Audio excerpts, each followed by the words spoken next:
And chat? How's it going, guys? Welcome back to Root Double Before Crime After Days. Alright, where the hell were we?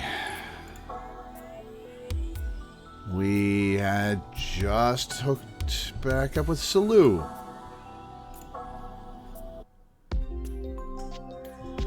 It does not bother me. Please restore my memory. Oh, right, we're doing this. Okay.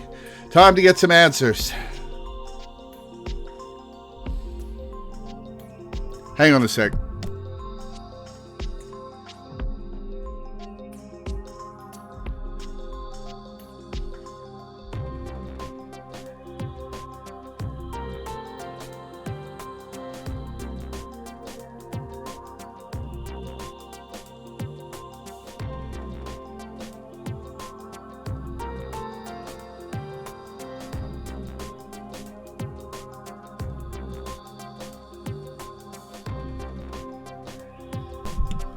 Sorry, just need a sec.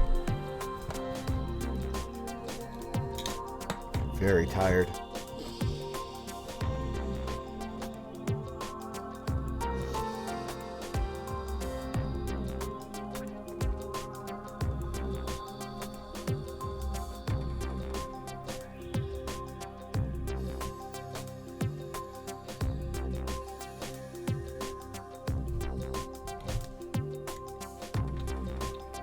It does not bother me. Please restore my memory. I want to know the truth. I'd take that over living a lie.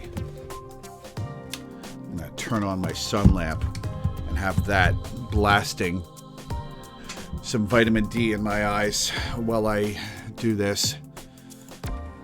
Natsuhiko pondered as he heard that statement. She was exactly right.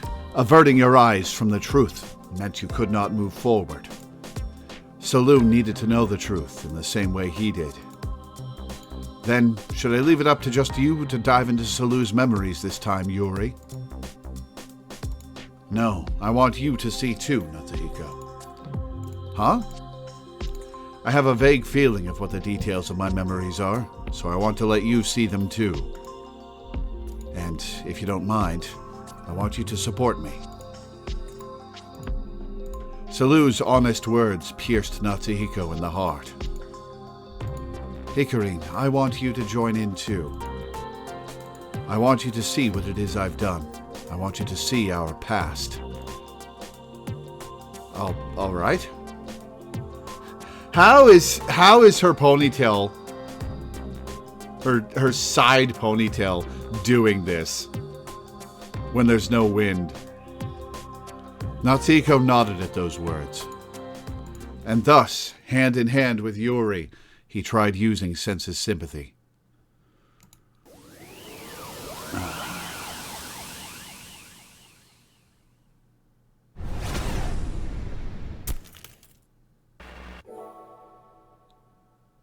It was a memory of when Salou was still in France.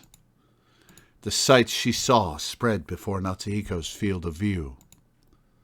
Salou sat in front of a piano, thinking to herself, my entire world lies within this estate.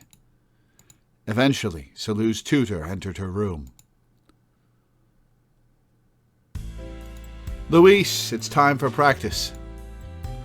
What are we playing today? The tutor answered by giving Salou her lesson plan for the day.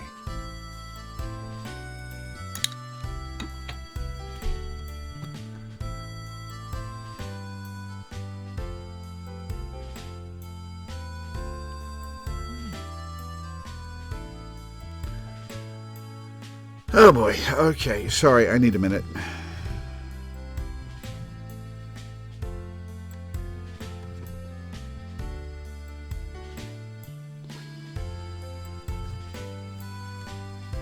I should be excited today because of the leaks of the Oblivion remaster, but I am just tired. And I don't know why.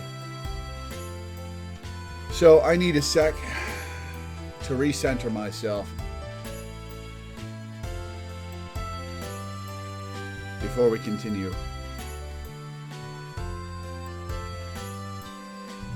That Oblivion remaster is exciting, though. Like, seriously, I love Oblivion. Liked it a lot more than Skyrim. I hope they didn't change the mechanics too much to bring it in line with Skyrim, because I like Oblivion's mechanics better, largely.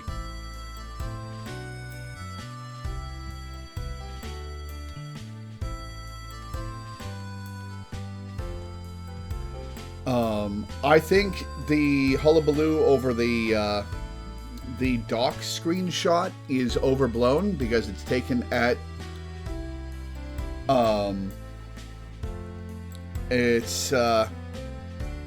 it's taken at dusk, it looks like. But my God, if you've seen the Oblivion Gate screenshot, it looks gorgeous. How is Oblivion? It's a little bit a product of its time. It's got a lot of Bethesda jank. It's really where Bethesda jank started being a thing. And as far as like the physics engine and the facial models and the conversation system. But it's charming. It's bright and colorful and enjoyable. And its gameplay is satisfying, I think. It's got a very level up by doing the thing. Like, if you want to level up your necromancy stat, you cast summon spells. You cast necromancy spells. And, well, that leads to a gameplay loop of casting spells as you walk constantly, if you want to min-max. It's very satisfying to level stuff up as you go. And Patrick Stewart's role in the tutorial is one of the most iconic things in gaming to me. As evidenced by my 100,000 note post that keeps getting shared all over the internet about Patrick Stewart getting a character prep for that.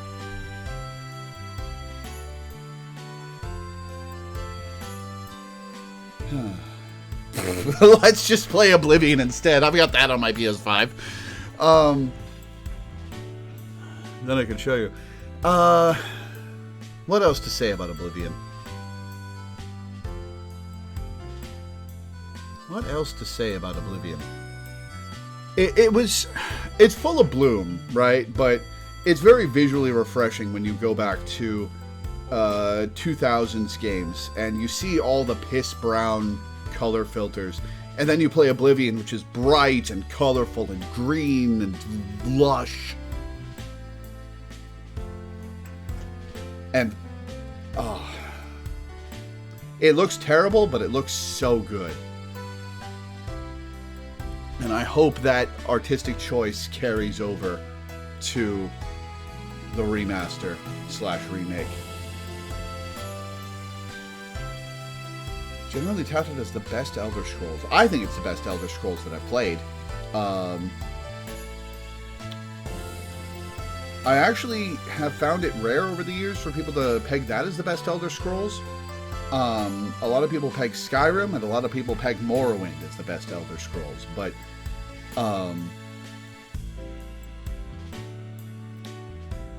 I like Oblivion. Morrowind is terrible to play.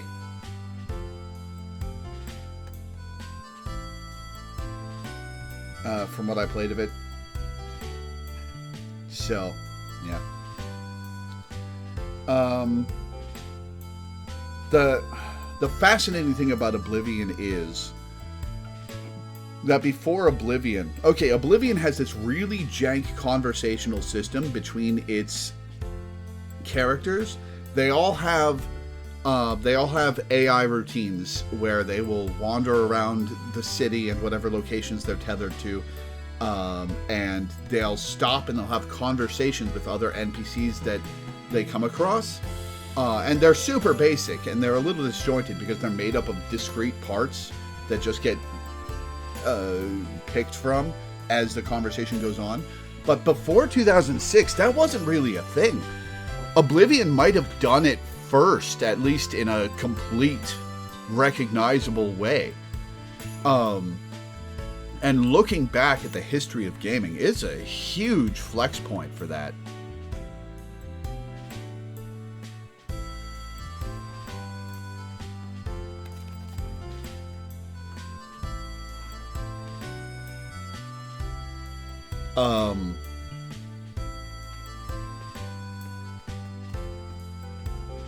But yeah, I love Oblivion. It's one of my favorite RPGs, top 50 game of all time for me. I don't remember whether I ranked it or Fallout 3 higher, but I love them both. I still need to make my top 50 video. Hopefully the remaster / remake is up to snuff. Yeah, here's hoping. I'm hearing mixed things about whether it'll be on PS5 or not. The ad was for Game Pass and PC that got leaked, but I'm also hearing that there's information that it'll be on PS5, and I hope it is. I hope it's on PS5. I'll buy the shit out of that and play nothing else for a week.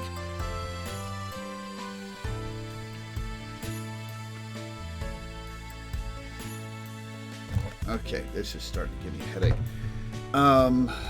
Yeah, that's enough sun lamp, I guess.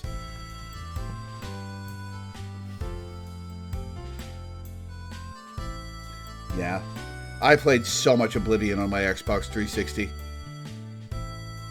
I think that might be the Xbox 360 game for me, is Oblivion. I got that when it came out, and I played so much of it. Those were the days when I lived at the apartment I grew up in, and my friends would come over every day, and we'd just hang out and play video games on like the 6 free TVs that I'd accumulated from like side of the road free stuff.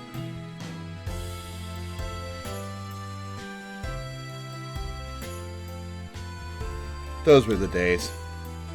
I wouldn't give up what I have now, but those were simpler, enjoyable times. The tutor answered by giving Salou her lesson plan for the day. A new song today. Ravel's Gaspard de la Nuit. Play it with feeling, with emotion. Salou nodded and began to play the song. Her pale fingers wove smoothly over the ivory keyboard. But though her hands reproduced the beauty of the emotional melodies, her heart felt nothing. Salou was born and raised inside this estate. For some reason, her parents would not let her leave the grounds. Naturally, that meant she did not go to school. Instead, she was surrounded by the company of tutors of all sorts, and received training in just about every field imaginable.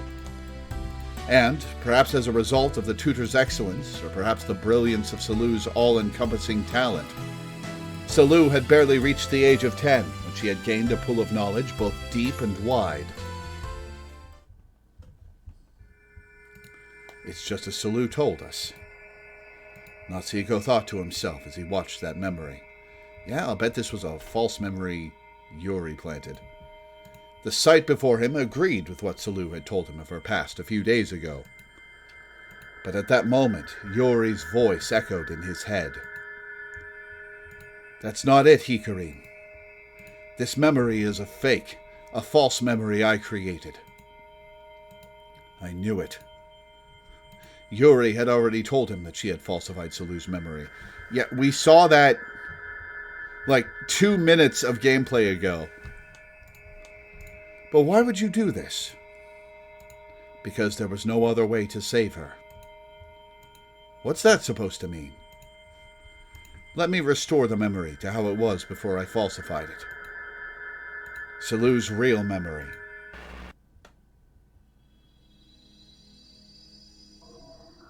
At the moment Yuri muttered that, the sight before them faded like mist. And beyond the veil of mist lied another, different sight. It's laid another. What is this? Yuri continued as Natsuko recoiled in bewilderment. This poor girl has been shouldering a fate even more cruel than mine. So please support her.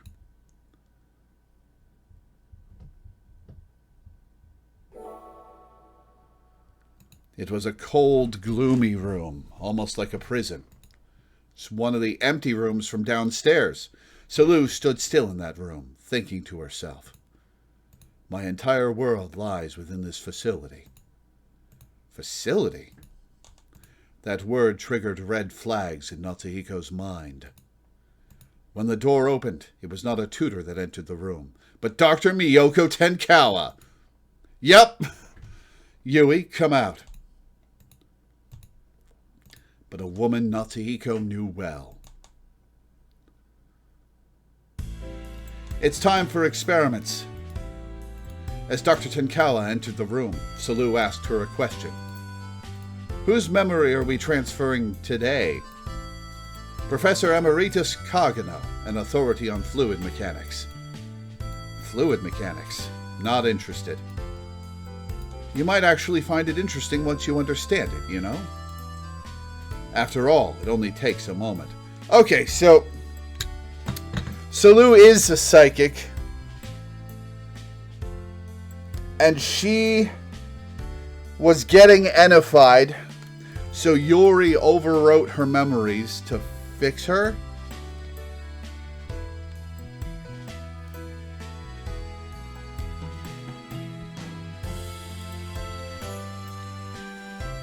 So trying to make a super scientist. After all, it only takes a moment. Dr. Tenkawa was indeed right. Salou nodded and followed her outside the room. Or were they implanting memories in her via another psychic? And she doesn't have the power. Other researchers were waiting outside. They brought Salou through the underground garden and stopped in front of Subject N's room. Oh no. There, they blindfolded Salou and bound her feet and hands. Beyond that door was Subject N. Anyone who wanted to meet her had to be either completely bound or injected with AD. Dr. Tenkawa and the other researchers opened the door and brought Salou into Subject N's room. Welcome back. They heard Subject N's voice. The researchers soon responded. We're starting now, Subject N. Starting memory transfer experiment phase 2, trial 316. From number 3, Subject N, to number 2, Subject Y. Begin senses sympathy. Okay. And with that signal, a flood of information flowed into Salou's head. It was the memory of the Fluid Mechanics Authority, or whomever it was that Dr. Tenkawa spoke about earlier. Salou groaned. Though it only took a moment each time, Salou could never get used to that feeling. Even though it was only memories that were being written onto her brain, it felt like even her own mind was being rewritten. Done. But as soon as Subject N gave the word, the bizarre sensation faded. Roger that. Now withdraw Subject Y. Salou was then taken out of the room again. Once they were in the underground garden, Dr. Tenkawa took out her PDA and handed it over to Salou. Yui, try solving this problem for me. On her PDA screen was a problem relating to fluid mechanics. In August 2015, a solid body flow pattern was confirmed near Jupiter's south pole. The following data table represents a two-dimensional model of that flow pattern. Yeah, it looks like the stuff being done to Salou, she's not a psychic, she's a receptacle. Based on the data, explain the mechanism behind the formation of the flow pattern. Roger. Salou took the PDA and smoothly solved the problem. Dr. Tenkawa looked at Salou's solution and then spoke. Yes, that is correct. Naturally.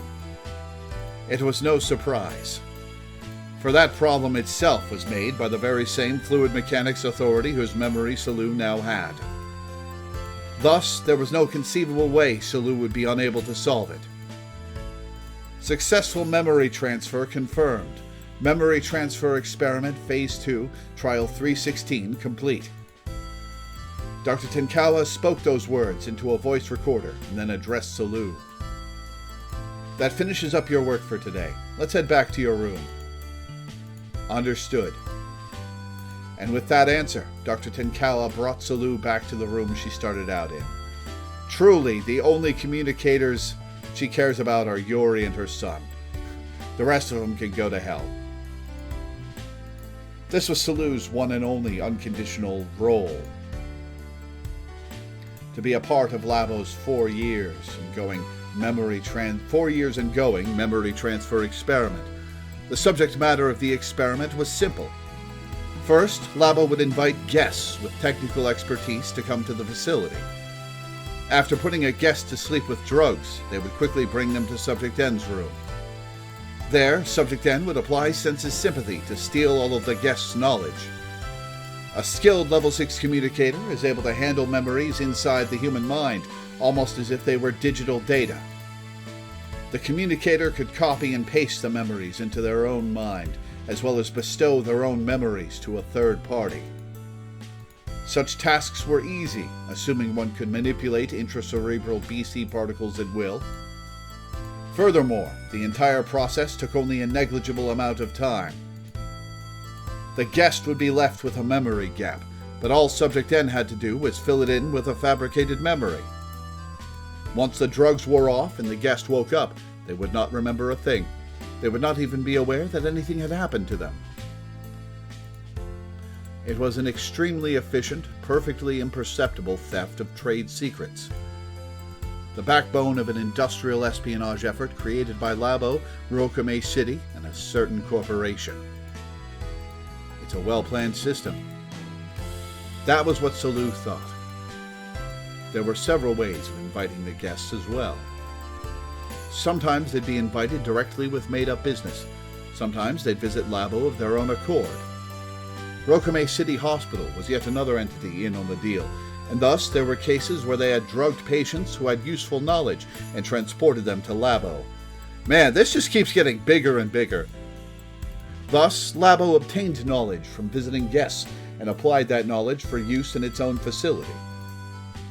In its greed, Labo also stole trade secrets that had no direct relation to BC in order to sell them off to other research facilities they had connections with. Salou's role was to be one of the final cogs in the process.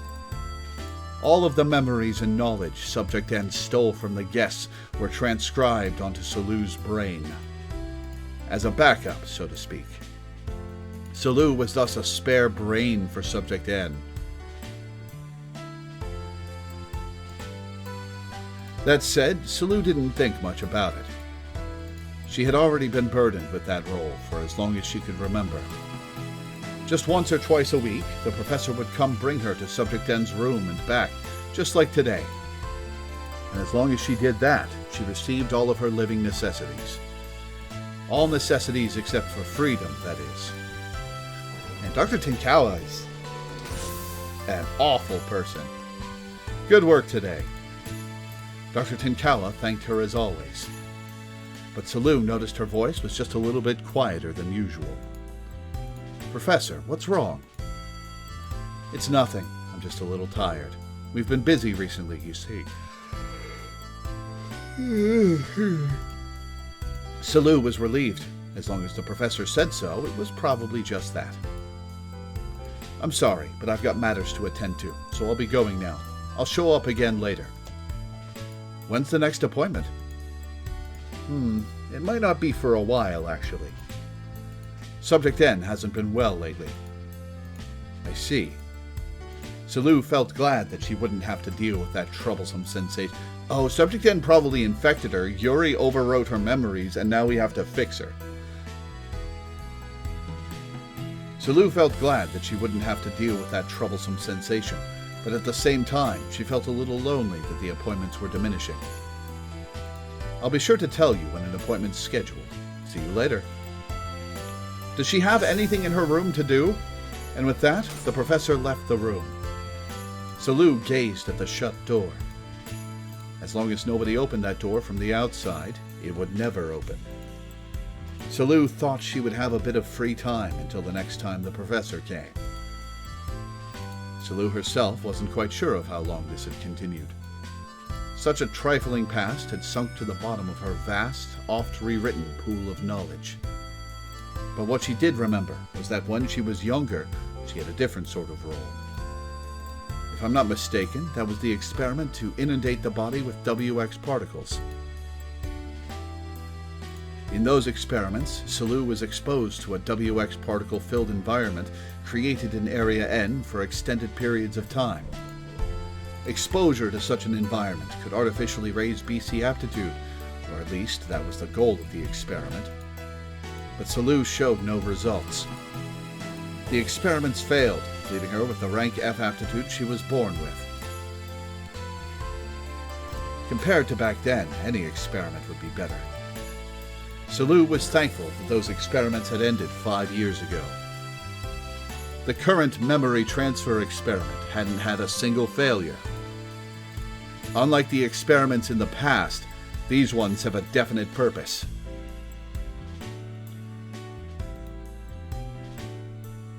Although she was a backup, Salou was unable to leave and had gained all sorts of knowledge. She proved that even knowledge of how to perform physical techniques could be inherited, which is why she knows how to fight. By the age of 6, she had a complete understanding of Kant's critique of pure reason and was able to identify its points of issue from an existentialist perspective. By the age of 7, she solved the mystery of the zeta function that had been plaguing mathematicians across the globe. She also proved the Riemann hypothesis.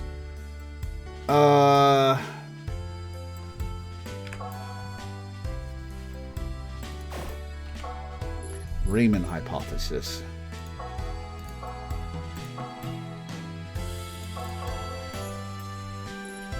Did I get a Riemann hypothesis note?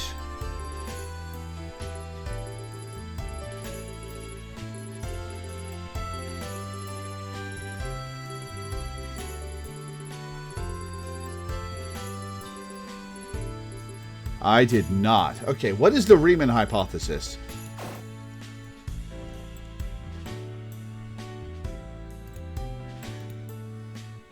By the age of 8, she inherited the knowledge of an elderly pianist and successfully played the extremely difficult piano piece, Gaspard Delanoue. In mathematics, the Riemann hypothesis is the conjecture that the Riemann zeta function has its zeros only at the negative even integers and complex numbers with real part 1/2.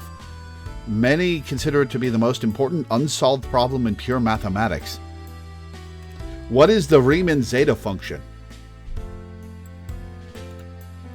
By the age of 9, she had learned all sorts of athletic techniques, ranging from artistic gymnastics to ball games and martial arts. By today, at the age of 10, Salou had the knowledge of 316 specialists of all sorts of fields packed within her brain. And thus, I became a monster. The amount of knowledge in Salou's brain had undeniably exceeded the apparent limit for human beings. The Riemann zeta function plays a pivotal role in analytic number theory and has applications in physics, probability theory, and applied statistics. What's it for, I guess, is the question. Like, what is it used for? Sup, Space Matto. You missed a reveal that Salou's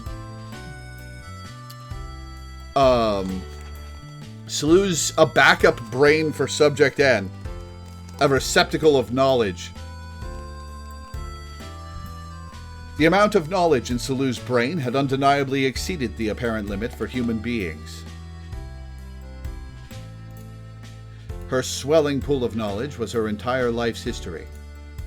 And before she knew it, it was the very proof of her existence. Oh yeah, and Labo's been drugging and kidnapping people to steal their memories.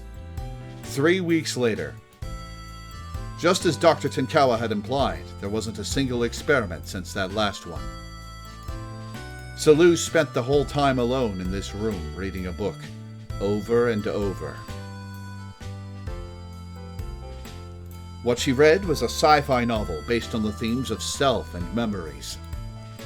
The story involved a scientist attempting to create an electronic brain with a sense of self, and in that process was the following excerpt. The self is formed by memories.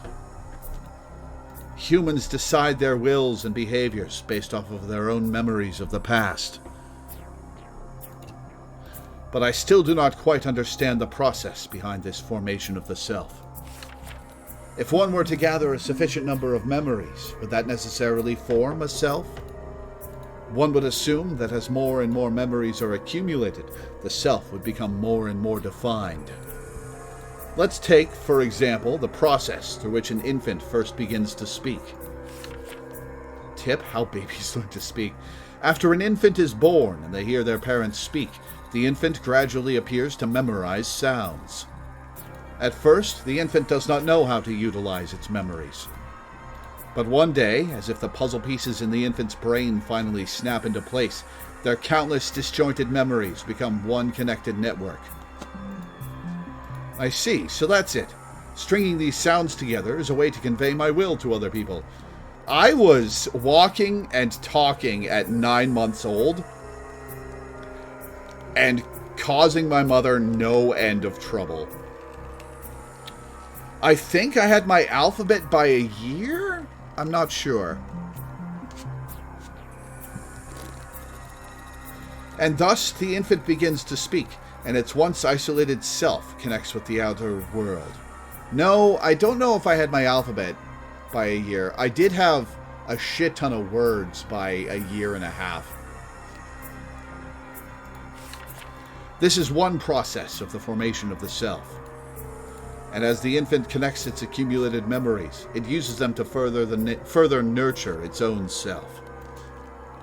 But does this effect only apply to the brains of living beings? As you and I both know, no matter how much data you store on a high-capacity disk, the disk does not spontaneously form a self. Why is such an ordinary occurrence in nature impossible for human hands to recreate? That novel's content was philosophical, so it was far detached from the type of adventure stories that Salou liked. But she still found some parts thought-provoking. Maybe I'm something like the high-capacity disk this protagonist mentioned. What's particularly similar is how neither of us chooses the knowledge we gain. But there was nothing to be gained by just pondering that fact. She perceived herself, others, and everything in the environment around her simply as the way they were.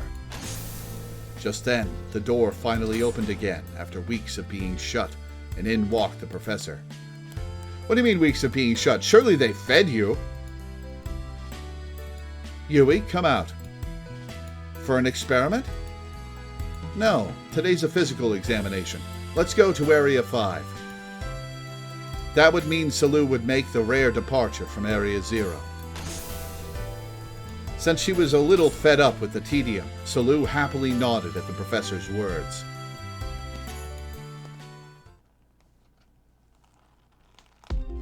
Salou walked with the professor down the hallway to the neuroscience laboratory. Along the way, Salou asked the professor a question. Professor, I heard I was an orphan. That's right. When you were an infant, you were in an orphanage in France that went bankrupt, and so I took custody of you since you had nowhere to go. Zeta function has a property called universality, meaning there are points on the critical strip where 0 is less than RES is less than 1. They can approximate any holomorphic function. These functions help estimate how large the zeta function values can be on short intervals along the critical line or within small neighborhoods in the critical strip. It seems that it has a lot of functions, but a lot of articles I'm looking at just simplify it too. It has many applications in math.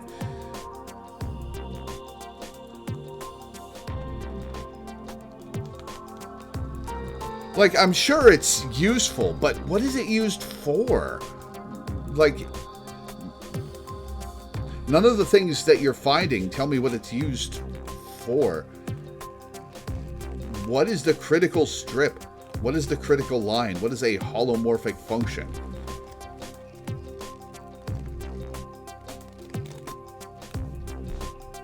Also, I'm still betting that this is a lie, and Salou is a clone of Subject A, who was made here. The professor answered without any change in her facial expression. But Salou shook her head. Lies. Huh? I was born in Labo, wasn't I? I'm the child of a former Labo test subject, aren't I? Those words stopped the professor in her tracks. Who told you this? The man whose memories were transferred the other day had knowledge of that information. Is it true? It is. The professor spoke in a shameful voice. And then she continued in a tone of consolation. I know it might come as a shock to you, Yui. Not particularly. All she thought was, oh. The circumstances of her birth were irrelevant to changing anything about her future. But she was still curious about something. Who were my father and mother? If I tell you, can you promise to never bring up the topic again? Promise.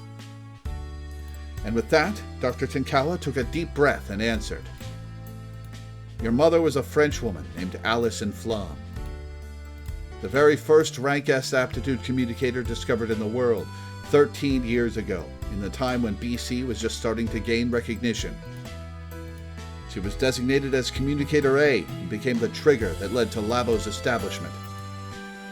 Where's my mother now? After you were born, she passed away due to postpartum complications. Then my father? Your father was a Labo researcher named Eishi Azumi, the administrator in charge of Alice at the time. He fell in love with Alice while she was confined. Love? By the time Alice was confined in Labo, she was already inflicted with a terrible mental condition. But there were times when she would regain her sanity. She often told us, please kill me. It was hard for me to bear, but it must have been even tougher on Mr. Azumi, since he was in charge of her. Okay, so how did she become pregnant in that state? I'm sure I should be upset, but I'm waiting for confirmation as to the circumstances. Eventually, his sympathy and compassion turned into romantic feelings for her. The two of them began to hold secret rendezvous. Alice, too, established an emotional bond with him during her fleeting periods of sanity. And then you were conceived. That's less interesting than her being a clone. That's less interesting than her being a clone. This game keeps setting up cool possibilities and then hitting me with less interesting answers. Oh, what happened to him afterwards? Before you were born, he died in an accident during an experiment. Salou consolidated all of that information in her head. She quickly concluded the circumstances behind her birth. So is this what happened? A researcher impregnated a confined test subject.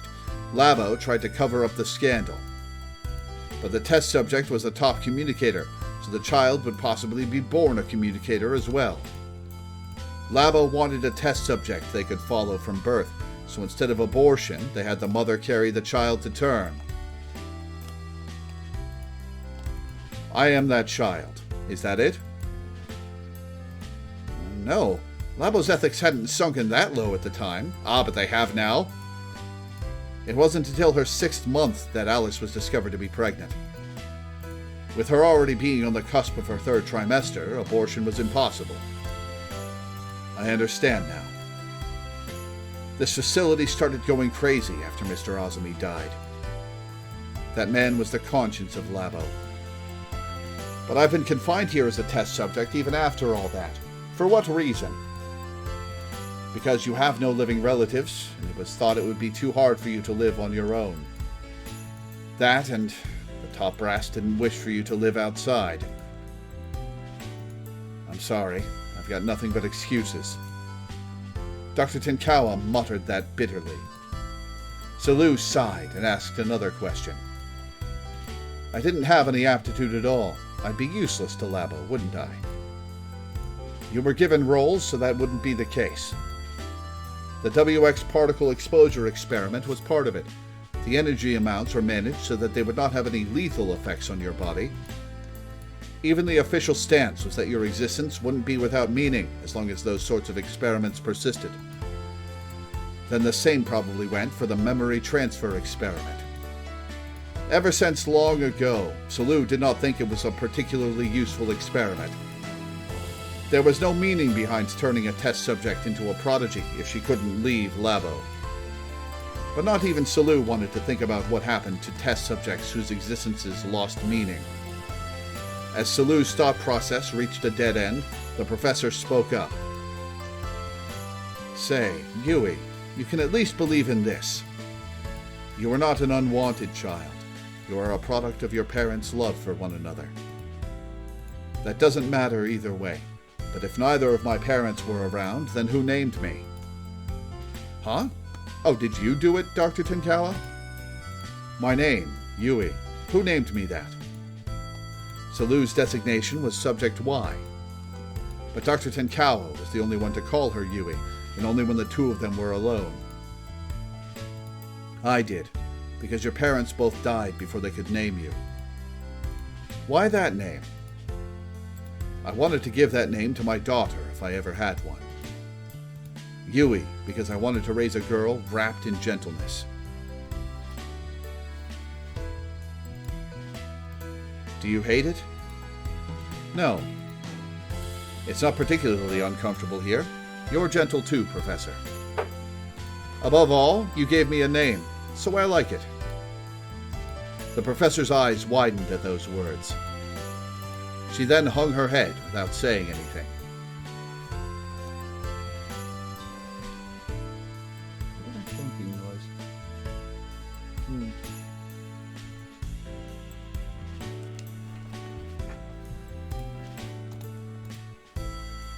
Salou peeked into the professor's face. "Professor, why are you crying?" The professor said nothing. The only sound in the quiet hall was the soft pitter-patter of falling teardrops. "Do those make a noise?" A few days after the abrupt physical examination, the uneventful days continued a little while longer. Salou had finished reading all of the books the professor brought for her, but even so, there were no incoming plans for experiments. She started to get anxious.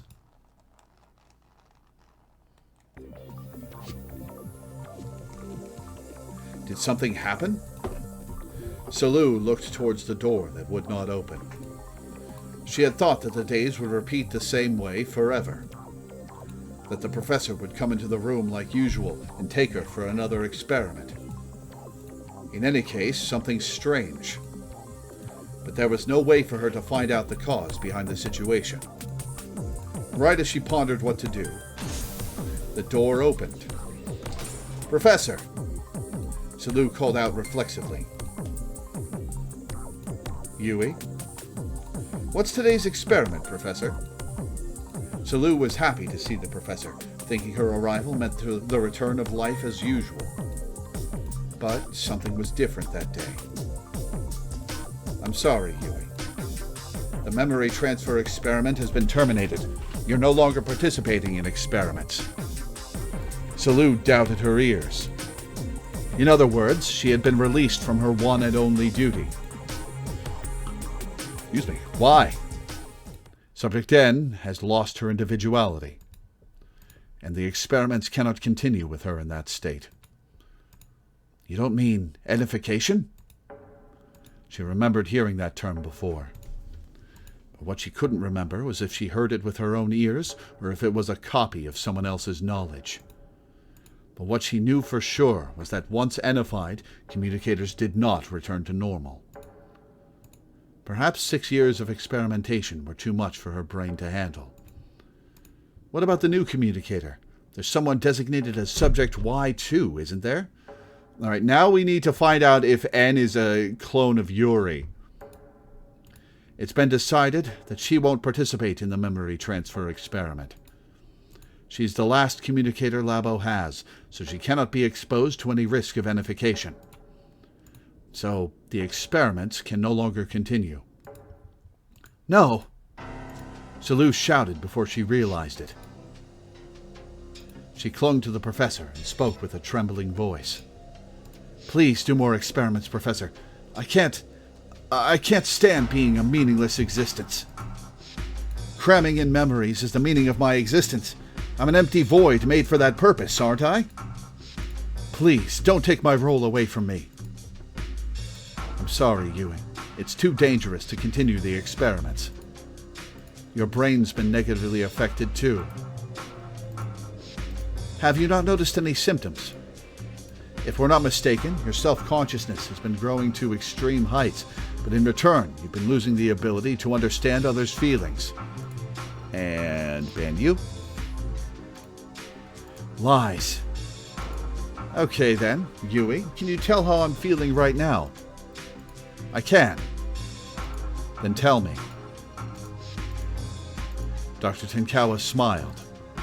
Her smile was a key detail for Salou to judge. Salou felt like she was making a serious mistake somewhere, but she stated her judgment nonetheless. You're having fun? The moment Salou gave her answer, tears suddenly welled up in the professor's eyes. The professor cried while still smiling. Professor, what does that facial expression mean? It's okay. You don't have to think about it anymore. The professor hugged Salou's shoulders as she spoke. You're already at the limit. I swear I will do everything that I can, so please. Her voice was gentle. So gentle that even Salou could just barely recognize that the professor was worried about her. But none of that mattered to Salou, for she was now aware that she had been cut away from the world, and she shuddered at the loneliness.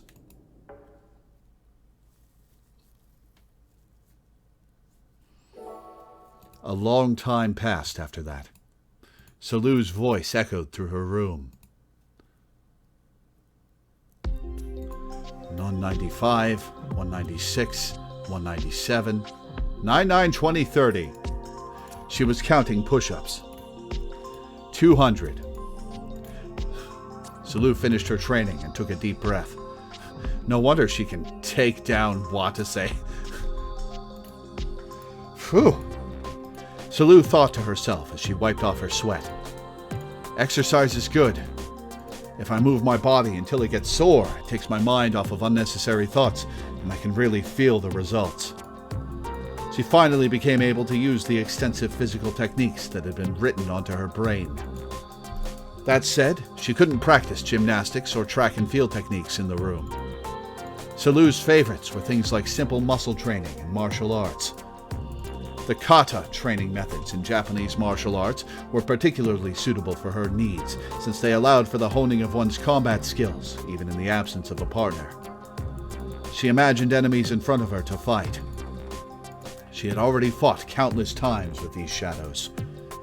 Recently, she had been fighting several of these enemies in quick succession. She could really feel herself getting stronger. Though of course, it's all meaningless in the end. But as she was shut off from the world, Salou had no proof of her own existence aside from the animalistic responses like growth and fatigue. Training, reading, those two things had become Salou's entire life. Salou took a shower in the bathroom her room was furnished with. There was nothing for her to do afterwards, just sleep. She changed into her sleepwear and crawled into bed. And soon enough, it came time for lights out, and the room went dark. The professor didn't come today either. The professor had made it a habit to come up with some sort of reason to go see Salou each day. But these last few days, even that had come to a halt. Is she busy seeing other test subjects? The more she thought about it, the more frightened she became. She tried to stop thinking, but she still had a hard time going to sleep. Salou shut her eyes in the darkness, but after a short while, the lights suddenly turned on. She almost feared that morning had come before she had fallen asleep. But as soon as that thought crossed Salou's mind, the professor rushed into the room. "Yui, are you awake?" Professor? The professor rarely visited at this hour. Confused, Salou got up from the bed. I'm awake. What is it? Yui, what if I told you I could get you out of here? Huh? Salou gasped at the professor's words. What makes you say that all of a sudden? I finally gained permission. Let's come to a decision now before the top brass changes their mind. Lies. There's no way that's possible. Salou was shaken up by those unexpected words. But the professor spoke clearly. You're right. The upper brass naturally didn't approve of you leaving Labo. Understandable. If I spoke of Labo's internal state, it could jeopardize the facility's administration. So that's why I came up with one condition. We will fabricate Yui's memory and erase all her memories relating to the true state of Labo. In exchange, you will be set free. That was the definite promise we agreed on. Salou was surprised for a second, but when she thought about it, her continued existence in Labo had long since lost its meaning. After losing her role as a test subject, Salou had apparently already been treated as discarded. And as long as she had lost her memories of the facility, then even Labo would benefit from getting her out of there. Yui, answer me honestly. Do you want to leave here and be free? Salou did not understand why she answered the way she did at the time. Before this moment, not once had she ever held that hope, and yet... I do. Salou declared with distinct clarity. That was the first decision she had ever made for herself in her 13 years of life. She chose her own future. Well said, Yui. I'll grant you freedom, as well as a new role. My son's bodyguard! The professor took Salou by the hand and out of the room. Another test subject will be performing the memory manipulation. Another test subject? Subject Y2? The professor nodded. Salou hadn't seen Subject Y2's face, but she had heard of her designation. There was a communicator called Subject Y2 in the room next to Salou's. The professor took Salou to that room and opened the door. Behind the door was a sweet-looking girl and a room that was actually decorated. They really gave Salou nothing, did they? Nice to meet you, Yui. I'm Yuri Kotono. She's the communicator who will be performing the memory manipulation. It's a pity that we'll have to say goodbye as soon as we're done, and you'll forget your memory of me. But I won't forget you. I'm sorry. Salou frantically tried to decipher Yuri's feelings as she gave that answer. Salou would be set free. Yuri would stay confined. That was unfair. I love all of my children equally. Scene skip. I don't care for Salou. Yeah.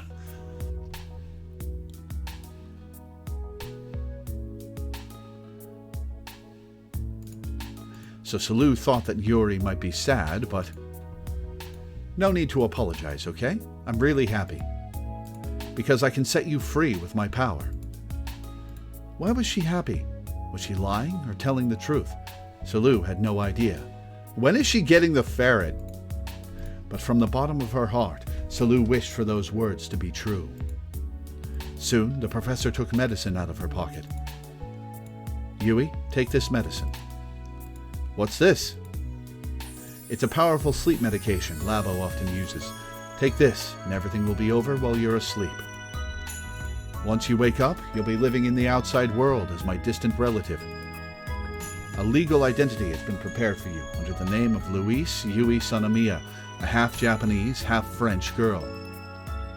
Sanamiya? Sanamiya is my maiden name. Louise is a name that means renowned warrior. Not bad. The professor handed Salou the medicine. After a moment's hesitation, Salou swallowed it and immediately fell over. It didn't take long before her head began to go hazy. Yui, lie down on my bed. Okay. Salou plopped onto the bed as told.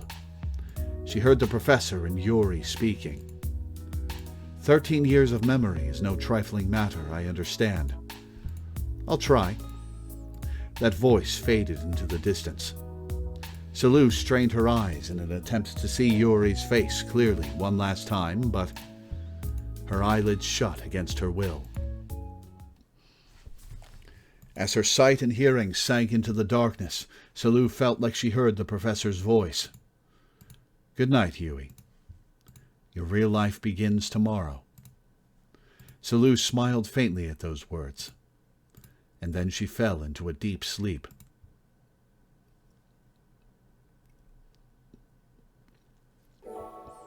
Salou felt as if she were rocking in a cradle. She heard the sound of a car engine, and eventually she heard the professor's voice as well.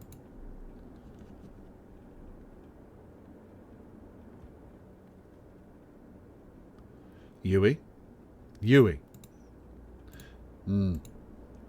We're here. I see. Once Salou answered, the car stopped. Let's get off now.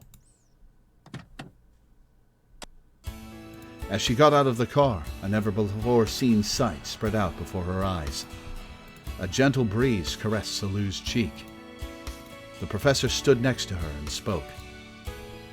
You slept well. I had a dream. A dream? Yes, a dream of when I was at home in France, those barren, ashen days. Nothing had happened, but it felt like a very sad dream. Don't worry, Huey. There's no need for you to return to that estate anymore. Starting today, you live here in Rokame City. Salou had heard that her parents and the professor had held a discussion. They concluded that Salou would temporarily be put under the custody of the professor and live in her hometown. I'm sorry that you have to live in an unfamiliar land, but I don't think you'll feel uncomfortable here. But there's something I have to do, isn't there? Good, you remembered. Of course.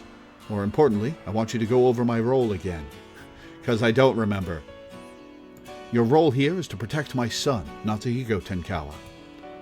From what? From all kinds of malicious intent. Lately, this town's public order has been going bad. Though it might still be better compared to how it was a long time in the past, you mean. What happened in the past? There were anti-BC demonstrations and anti-communicator persecution, even in a city like this. Afterwards, communicator residences were the target of direct destructive activity. And the targeted homes were partially destroyed, and some people even died. Oh, but it looks like such a peaceful city. It took 16 years for it to get this far, though. But not even the strongest fortification can guarantee perfect safety. This town has several holes. As a rank S aptitude communicator, Natsuhiko is at a higher risk of danger than other communicators. But I cannot stay with him at all times, or at all, really. So I want you to protect Natsuhiko for me, Yui. Roger. Thank you.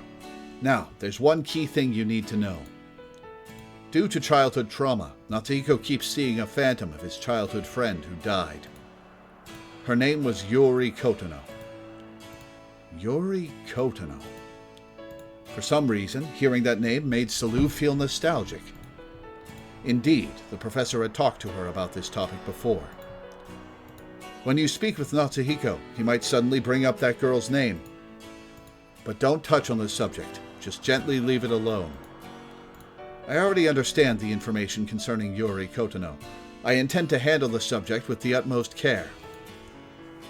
Yes, I have high expectations. The professor gently spoke. Give her the ferret! I want to see the origin of the ferret! But Salou did not understand what those expectations actually were.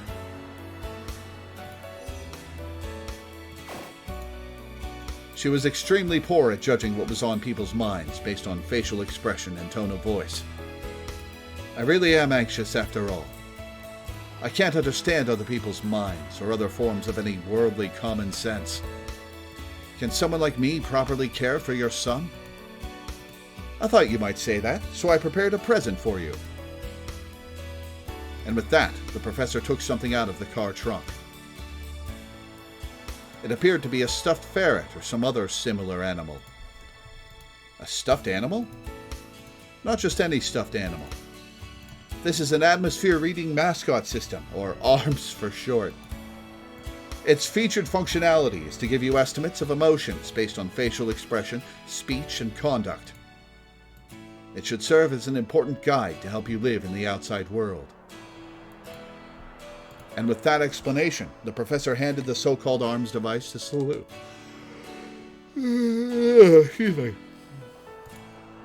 A single thought ran through Salou's head as she looked it over carefully. Cute. The soft texture of its fur was pleasant to touch. She hadn't had an interest in such things before then, but for some reason, she really took a liking to it. If you point ARMS' eyes towards someone's face, it will automatically scan their facial expression. And if ARMS cries happily, that person is happy. In addition to facial expressions, it's also able to analyze voices and behavior. It's quite good at forming judgments. ARMS cried when the professor said that. It cried happily. Professor, does that mean you're happy right now? Yes, I'm happy because you seem to be happy too. Useful. That's great. Looks like it's to your liking. The professor smiled and continued talking. Now then, there's a hotel nearby. You and I are staying there tonight. We're not going to your house, Professor? I think you might be bewildered at such a sudden change in environment, so let's acclimatize you gradually. And with that declaration, the professor took Salou by the hand and began walking. The two of them walked through town. Once she saw a crowd of people larger than any she'd seen back home, Salou's body began to tremble. It's kind of scary. Professor, are we at the hotel yet? No, actually. I thought it'd be better to purchase some daily necessities for you at this shopping area first. So, right as the professor said that, a voice echoed in Salou's head. Get away from there, Mashiro. There's gasoline. Salou gasped at the sudden yell. Professor, what was that? When Salou asked her that question, the professor's face froze. Was that? It couldn't be. Natsuhiko? The professor looked around in a panic. Have his abilities finally. No, more importantly. Professor? Not good, if the upper brass catches wind of this. The professor muttered to herself. She seemed so taken aback that she didn't even hear Salou's words. Soon, the professor's PDA rang. She gasped and picked up. Yes, this is Tenkawa. Yes, I just perceived it as well. That was probably Special Observation Target NA2's telepathy. What measures? No, that's too hasty. It was only telepathy, you know? According to the PRC criteria. The professor seemed to be arguing on the phone with someone. Well, they weren't fooled at all. Salou waited there for a while, but the call continued for 10, then 20 minutes without any sign of stopping. Did some sort of problem happen? Salou didn't understand a thing. Once she had grown bored of waiting, she eventually heard a crowd stirring across the street. I wonder what it is. Salou walked in the direction of the commotion, making sure not to get too far away from the professor. On the other side of the street, there was a car crashed into a streetlight. Apparently, there was a motor vehicle accident. A fire engine could be seen approaching from the distance. And then, in the midst of the crowd of onlookers, Salou's eyes fell on someone. That boy is Dr. Tenkawa's son? That should have been the first time she saw him, yet for some reason he looked familiar. Yeah, he looks like his mom. Had the professor shown her a picture of him before? At that time, he too turned Salu's way. Their eyes met and locked. And just then, arms started violently squeaking like an alarm bell. Oh no, does he see me as hostile? Salu became frightened again and quickly fled.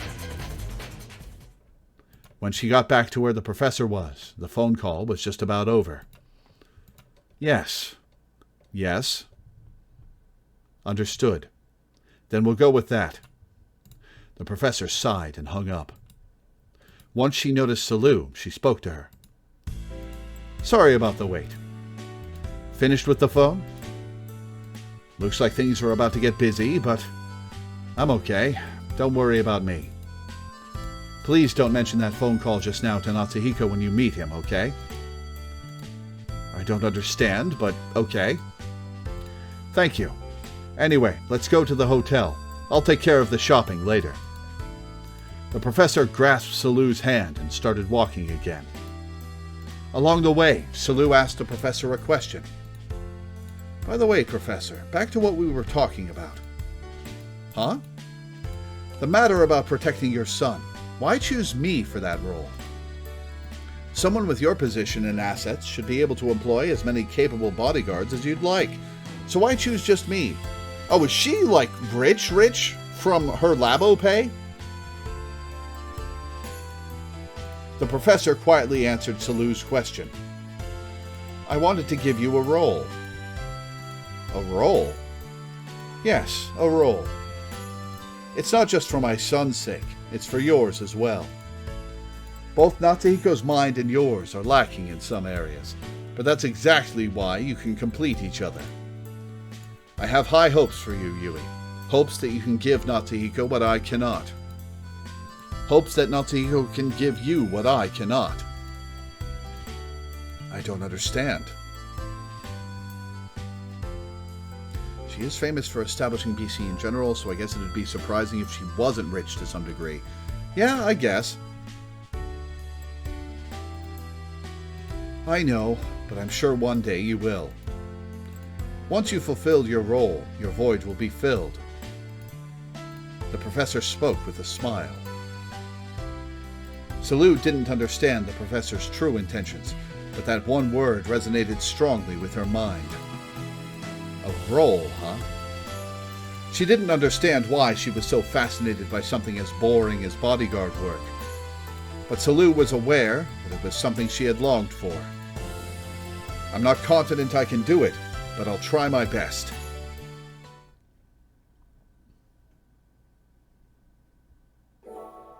Salu stayed in a hotel on her first day in Rokame City.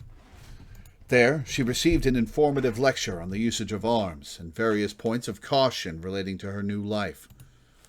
The next morning, Dr. Tenkawa took her from the hotel to the school. Oh God, are we going to go through the entirety of Route B from Salu's perspective? Oh no. No. Please. Please, no. No, no, no, no. Wait.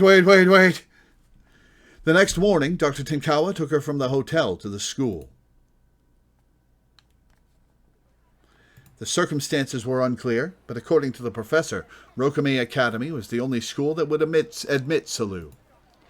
It was a little disheartening to stand in front of the school. Dr. Tenkawa had accompanied her all the way to the school gate, but Salu was on her own from there on. I don't know if this will go well. As Salu nervously waited in front of the classroom, she was addressed by the homeroom teacher, who greeted her earlier. Indeed she is. Now then, Miss Sanamiya, please come in. Salu fired herself up and entered the classroom as instructed. Okay, go ahead and introduce yourself now. Luis Yui Sanamiya. And thus she somehow managed to handle the hurdle of introducing herself. But Salu was afraid of the crowd of students in the classroom. And once homeroom ended, Hey, bonjour, Mademoiselle Louise. An energetic girl called out to her. The sudden voice startled Salu. It was Mashiro Toba. She said she wanted to be Salu's friend. Really? I hope she's not plotting anything. Salou sank into paranoia for a second, before suddenly realizing something important. This girl seemed to be that friend of Natsuhiko's that the professor mentioned. Natsuhiko himself was nearby. In that case, Salou thought it would be best for her to make friends with them. Once Salou agreed to be their friend, Mashiro jumped for joy. Now then, what should we call you? Oh, I know. Salou. How's that? Well, I don't see why not. Actually, it's a rather beautiful nickname. Salou was pronounced like salut, which was French for hi. A salutation, the beginning of communication. It's like an encouraging boost to my perseverance. I feel like my first contact with them went by pretty well too. Salou was secretly full of joy, and thus began her new life. But the day's lessons ended before she really had any good opportunities to have a nice and slow conversation with them. After the PRC field trip, Salou had Dr. Tenkawa pick her up. She waited by the side of the building for a while, and, eventually, the professor's car approached and stopped. Good work today, Yui. Ah, Professor. How was your first day at school? I'm tired, but I did establish contact with Natsuhiko and Mashiro. Good, just as planned. Were you able to get along with them? Quite. We're already friends now.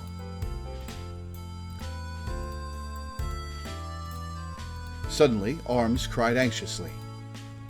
Professor, you're feeling anxious? Why?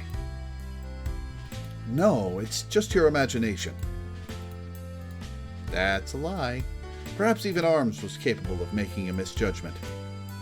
The professor didn't seem to have anything to be anxious about in any case. Anyway, starting from today, you'll be living at my house. Let's head over there. I'm fairly sure that not even that boy will object. Understood. But once they had gone to the Tenkawa residence and reunited with Natsuhiko and Mashiro, Natsuhiko objected to Salou moving in. That's strange. Nobody told me to expect this development. But I thought we were already friends. I haven't even touched upon the phantom subject. But the professor quickly departed, leaving the confused Salou to her own devices. Is it a bother for me to live in this house? This isn't what the professor said would happen. She said you guys wouldn't object. Salou twitched in fear when she saw that expression on Natsuhiko's face. Even someone like me can understand that expression. Natsuhiko was mad, and Salou had a feeling she knew to whom that anger was directed. It can't be. Am I a nuisance? The thought saddened her. The happiness she had finally gained had suddenly withered. In a desperate effort to open her heart to Natsuhiko, even just a little, she even tried talking to him about her role, but he was sent here to protect you after all. Huh? You? Protect me? Natsuhiko only stared blankly. He didn't seem happy at all. He really isn't accepting me. Why does he have to be so cruel to me? I've done nothing wrong. Salou couldn't understand a thing that was on Natsuhiko's mind. And thus, the first day of Salou's new life came to an anxious end. Oh, boy, we are going through all of Route B, aren't we? Oh, boy.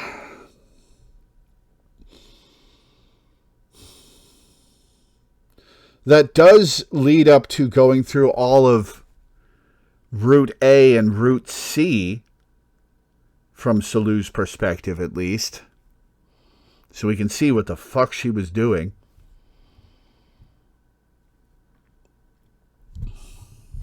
Alright, putting my glasses back on. She was wondering if things could get worse from there, but starting the next day, things took a turn for the better. She went shopping with Natsuhiko and Mashiro and opened her heart to them a little bit. And after Natsuhiko asked her about how they had met at the scene of the accident 2 days prior, Salou gathered the courage to tell him about her weakness. To be honest, I'm very poor at understanding the nuances of people's emotions and facial expressions. It's thanks to this thing that I can finally communicate properly with people. And with that, she showed arms to Natsuhiko. That's why I was uneasy about adapting to a new life, but with arms, I think I can somehow manage. So that's how it was. Natsuhiko fell silent at Salu's words for a few moments before timidly speaking up. Say, Salu, what is it? Well, I'm sorry. I'm sorry for always acting so hostile towards you.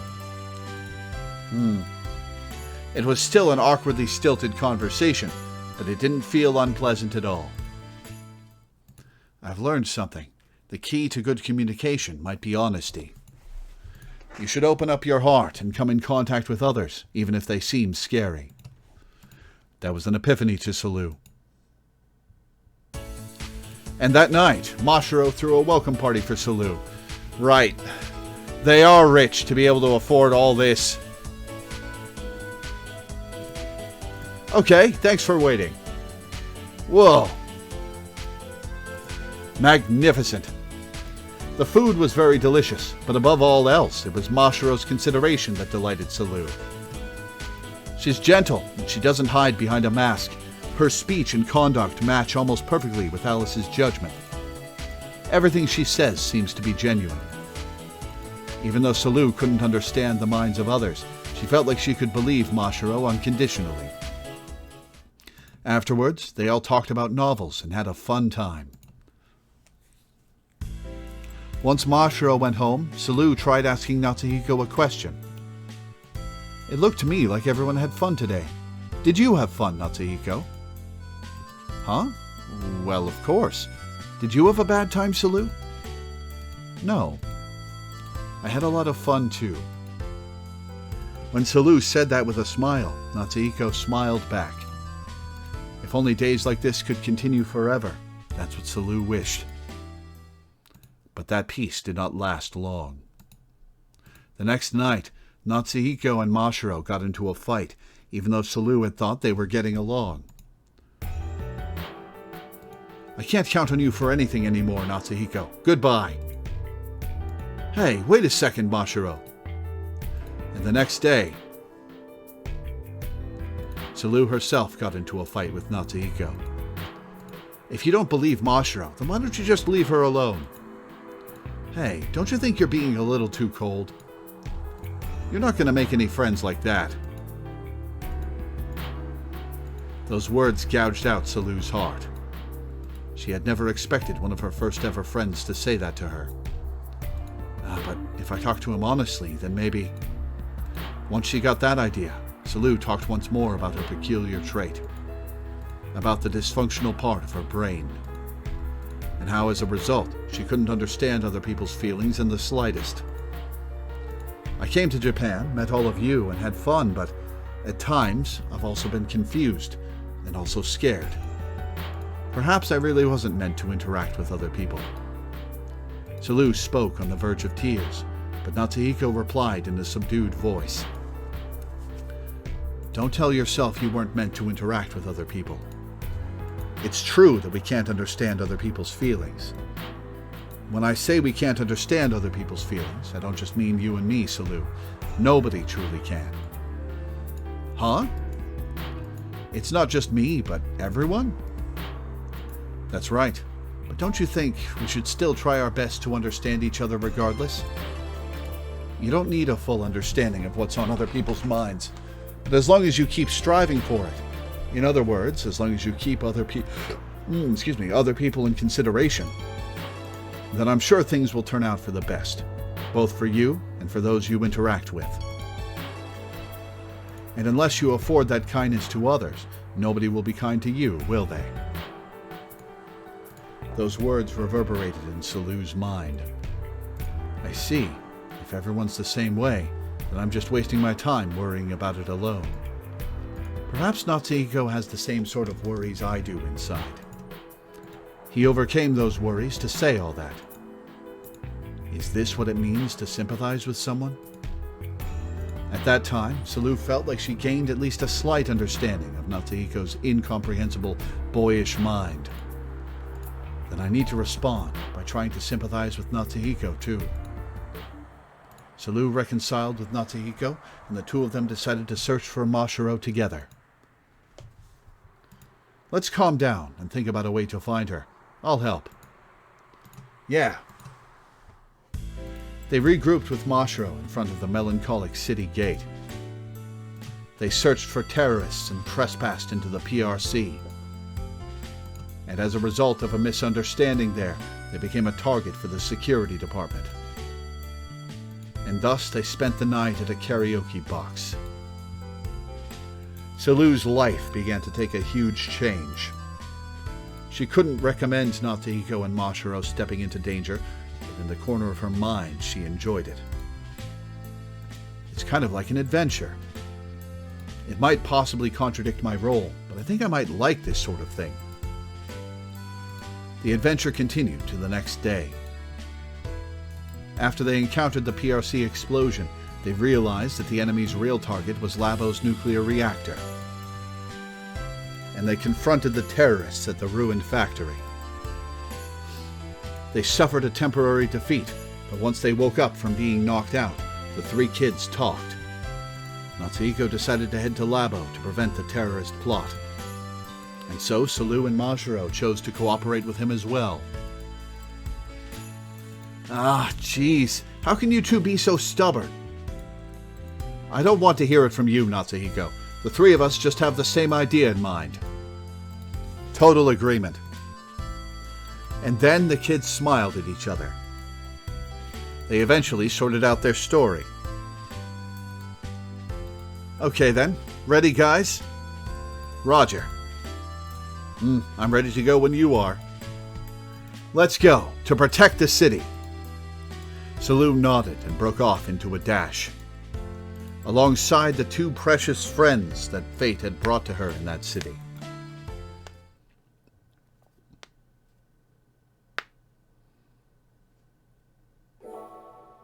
And thus, the three kids hurried to Labo to stop the terrorist plot.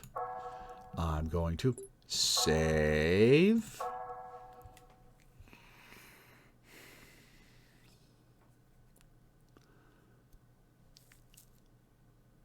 And I will be back in a minute, guys.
Okay, back in game. And thus, the three kids hurried to Labo to stop the terrorist plot. But by the time they got there, it was already too late. What?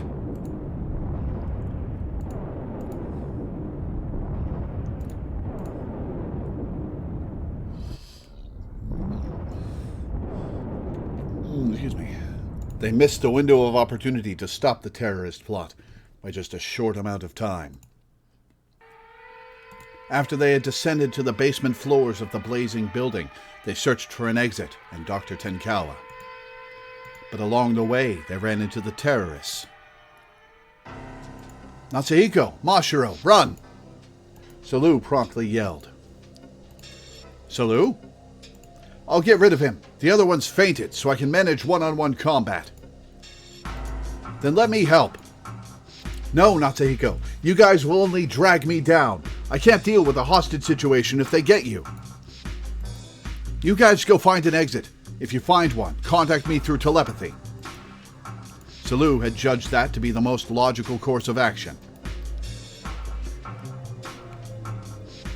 But after Natsuhiko and Mashiro had fled and Salu had knocked down the two terrorists, a new terrorist appeared. Salu immediately drop-kicked him, but the force of the impact merely shattered the enemy's faceplate. The third terrorist threw off his protection suit and spoke. You again, huh? So we meet again. He was the man who had knocked Salu out last night in the ruined factory. Just a word of warning, get out, or the bulkheads will shut and trap your ass in here. The fires will get worse, and you could even burn to death. Seems to me like you're trying to thwart our plan out of some childish sense of justice, but what good is fighting me if it means putting your body in such extreme danger? Now he mentioned it, what would be the purpose of fighting this man? That was already well beyond the scope of Salu's role. Why am I going so far to? Her thoughts were interrupted by a gunshot. Her arm felt like it was on fire. Crap! When Salu turned around in shock, she spotted one of the terrorists that she had flung away, pointing his gun at her. Dumbass, the hell are you doing, shooting at a child? The hell are you doing? There's no time to be standing around, is there? The terrorists started quarreling. Salu took that opportunity to get out of there. I can't win against guns. I need a weapon of my own. With that thought in mind, she searched for Natsuhiko and Mashiro. They found each other at opposite ends of a wrecked emergency staircase. Salu spoke as the other two worried about her. The enemy has exceptional physical strength and unknown numbers. Our odds don't look good. Okay, Salu, then come down here. Let's escape together. No, I can't climb down with this arm. I think it'd be difficult for you guys to climb up, too. So let's split up and escape separately. Had Dojima already been infected with malice at that point? That's a good question. Watase wasn't involved in shooting N.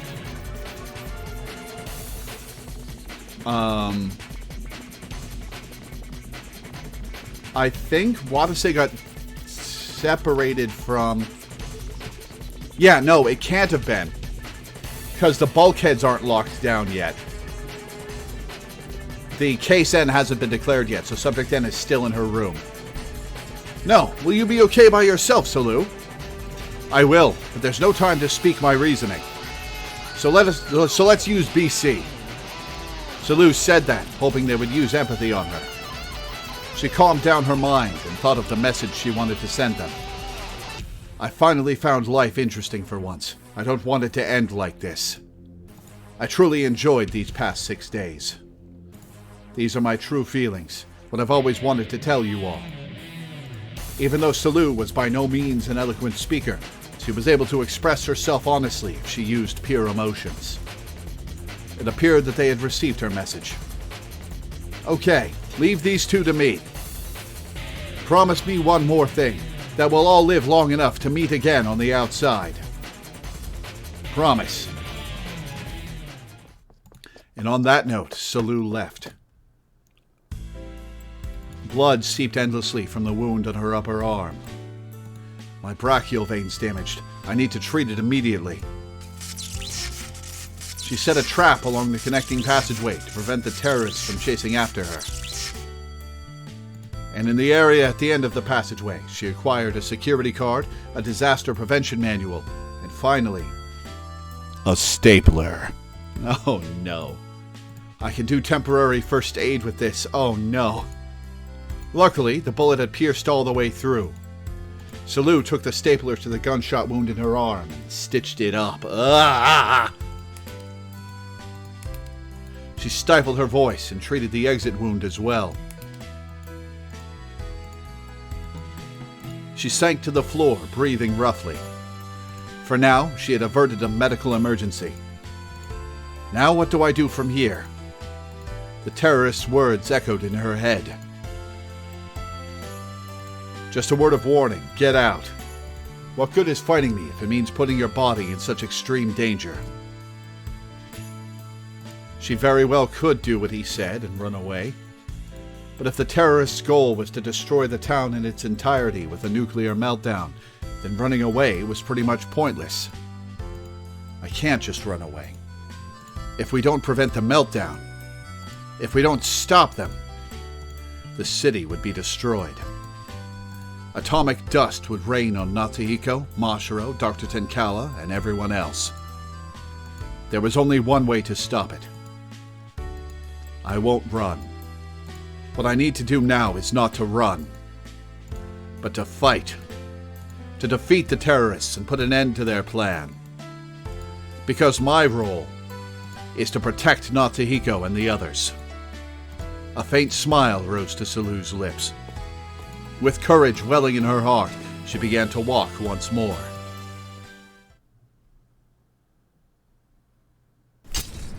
Wait, that's it? But wait, I wanted to know what she was doing that whole time. No! Are you telling me I finally have a flashback that I want to see and it takes it away from me? God fucking damn it. Ah!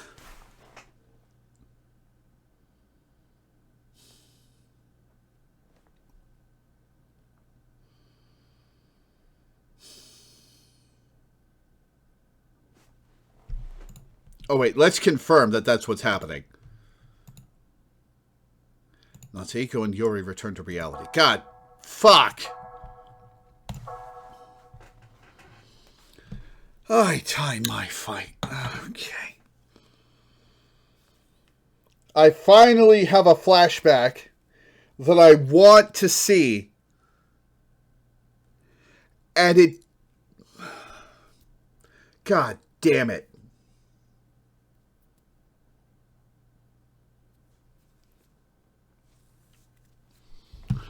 Hang on, I gotta refresh chat.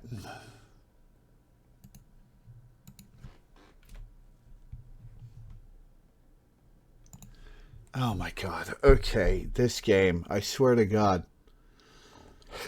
That was a pretty good flashback, even though it flashed back to a bunch of... Well, it didn't linger over long on Route B, which is good. That was a pretty good flashback too, but it ended too early.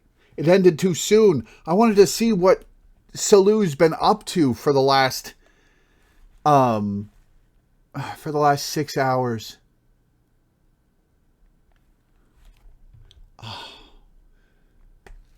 Why? Why did it cut it short? I don't understand. Sometimes I don't understand the choices this game makes. I don't understand why it would cut that short instead of showing us. Is Salou just going to tell us what's going on? What's been going on? Oh my God. Okay. All right, give me a minute.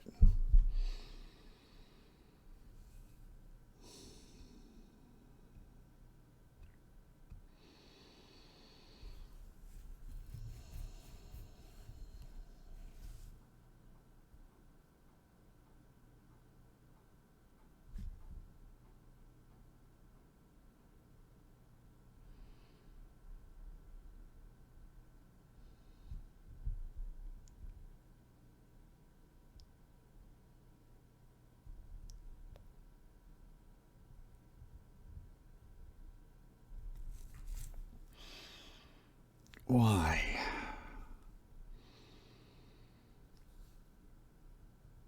It better show or tell me what she was doing for the past 6 hours. 8 hours? How long has it been since they got split up, since the case end was declared? That we've been looking for Salou, and we've been trying to find her and figure out what the hell she's been doing? It's been...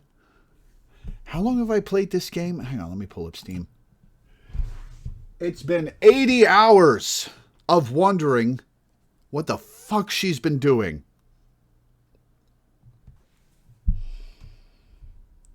And it dangled that in front of me and yanked it away. Put my glasses back on. Okay.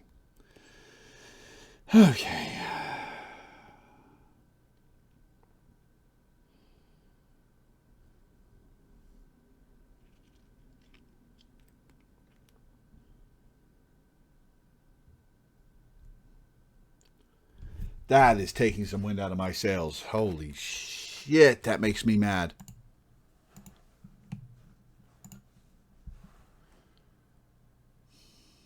Natsuhiko and Yuri return to reality. Hikarin, Salou, are you okay? Yuri's voice felt so far away.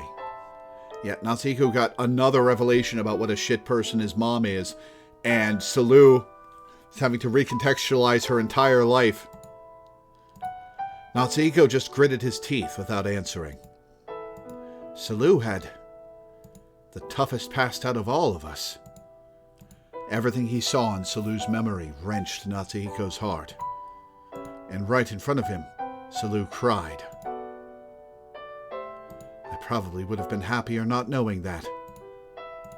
I'm sorry. Natsuhiko regretted his decision. He should have followed Yuri's advice. But Salou quickly shook her head and continued speaking. No need to apologize. It's probably still better for me to know than to not have known a thing. We can think about everything later, right, Natsuhiko? Salou smiled through her tears, with a facial expression that closely resembled the one Dr. Tenkawa used in Salou's memory.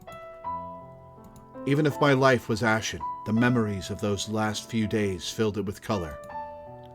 As long as I have those memories, I can overcome any past. She shut her eyes and murmured. Tears ran down her cheeks and fell to the floor. Natsuhiko could tell she was pushing herself. Seeing her shed tears for the first time was proof enough. Damn it, is there nothing I can do to support her? Give her a hug. Salou said she wanted him to support her if he could. So if there was anything he could do for her, that's it. I'll show her my mind and heart. That was not an abuse of his ability. In fact, it was likely the right way to use it. With that firm belief, Natsuhiko gently grasped Salou's hand. Salou. As Salou's body stiffened, Natsuhiko gazed at her and sent her telepathy. Telepathy infused with his gratitude, affection, and all his feelings for her. The days I spent with you are precious memories to me, too. I'm so glad I met you. I've changed a little thanks to you, too. But nobody said the fun times would end with these few days. I'm sure there are tons of great things to come, because we're always with you. Salou said nothing. She just silently grasped Natsuhiko's hand back. Hug! Yuri laid her hand on top of theirs and spoke. Let's get everybody out of here, together. Let's go back to that home with Mashiro, the four of us. What, Yuri? You agreed to go with Watase. Are you changing your mind? Salou nodded, wiping her tears. Natsuhiko nodded and murmured. Well, all that's left is to get Miss Tachibana back, and then we can get out of here. Yeah, but Security Sector 6 might be waiting outside. Huh? Nearly 10 hours have already passed since the bulkheads locked down, which means Labo must already be taking measures to ensure the test subjects don't escape. Security Sector 6 has us marked. Once the bulkhead's open, Security Sector 6 will capture you and confine you again? Yeah, and you too, Natsuhiko, as well as Salou, and probably Mashiro. Now that she mentioned it, nobody inside knew what the situation was on the outside. Really makes you want to know what's going on out there. Is there anyone we can contact via BC? I'm sure there are lots of people outside, but I don't know if there's anyone we can trust. Yeah, definitely can't trust Mom. Watase's boss, the commander, might have been trustworthy, but he wouldn't know the kids. Besides, they didn't know his characteristic brain waveform, so they couldn't send him directional telepathy. I don't know much about BC. Couldn't you contact Dr. Tenkawa? That's right, Mom. They certainly could trust Dr. Tenkawa. Can you? I don't think you can. And the possibility that she was on alert outside Labo was high. But Yuri shook her head. I thought so too, so I tried contacting her several times as soon as we were locked in, but I couldn't connect. Is it because of the bulkheads? Maybe. I was thinking that maybe we could contact the outside with the WX particle energy this high, though. It seemed worth another shot. This is a bad idea, trusting Mom. Natsuhiko concentrated his mind. Mom, can you hear me? It's me, Natsuhiko. He then tried using empathy. No response. If you can hear me, please focus on your answer. I'll listen for it with empathy. You might already know this, but I've awoken to my BC ability. He tried using empathy again. No response. Mom, we need your help. If you can hear me, please help us escape. He tried using empathy once more. And on the third attempt... Natsuhiko! Natsuhiko, is that you? The professor's voice echoed in his head. Mom, so you really are there? I am. It's really you, Natsuhiko. I was so worried, I thought my heart was going to burst.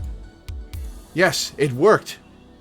Natsuhiko gave Yuri and Salou an OK sign and continued communicating with the professor. Mom, it seems Yuri hasn't been able to contact you all day. Did something happen? I got caught in an explosion immediately following the start of the terrorist attack, so I received treatment in the hospital.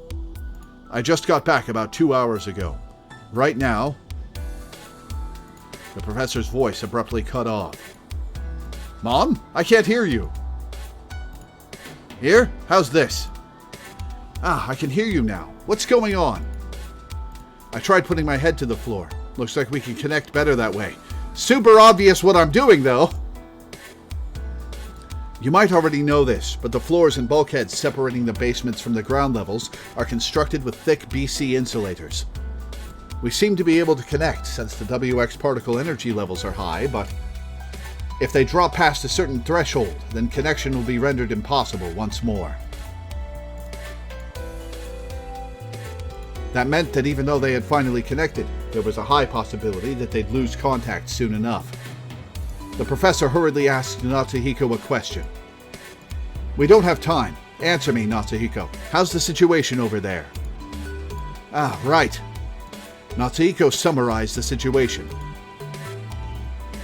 How the current incident was a terrorist attack by Q. How Natsuhiko and Mashiro were heavily injured. How the conditions inside had gone insane due to the influence of Subject N's malice. But in spite of the severe situation, the survivors were slowly gathering and formulating a plan to escape. So, Mom, tell me about the situation outside, too. How's it going on your side? Will we be able to escape once the bulkhead's open? The professor painfully answered. Escape will probably be difficult. Security Sector 6 is on standby outside. I knew it. Labo's top brass wants to make it so that this whole thing never happened. They're preparing to rush inside once the case N lifts. The main power supply cut out a few hours ago, didn't it? Yeah. They anticipated that if they cut the main power at that time, then the reserve power supply would fail too, right about when the bulkheads open, leaving the facility in total darkness. Security Sector 6 suspects that this event is a Q terrorist attack. They intend to arm themselves with guns and cut the lights so that once the bulkheads open, they can secure all of you. Then if we use our BC to oppose them, you can't. They're administering themselves with AD, and they're wearing anti-BC suits made with insulators. Your BC won't be effective. What? What did you expect, Natsuhiko? It seemed that the opening of the bulkheads, their light at the end of the tunnel, would still not allow them to escape. In just an hour, Security Sector 6 would rush in on them, even though the survivors had yet to gather everyone. Mom, is there no way to delay the opening of the bulkheads? You don't want to do that, because the bombs will go off. I'm sorry, it's impossible. When the Case N and WX particle amplifier malfunction happened at the same time, all of the bulkheads automatically shut. But once the WX particle energy levels in Area N return to normal, the bulkheads will open up no matter what. It's impossible to do anything about it on the outside. I see. Okay, so how the fuck do they get out of this? Hang on. Okay, so they don't have enough time to break through the pipe and escape that way. They don't have the suits to break through the pipe and escape that way.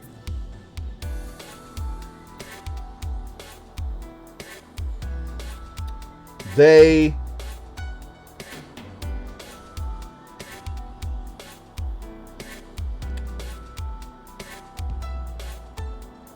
have two ways out.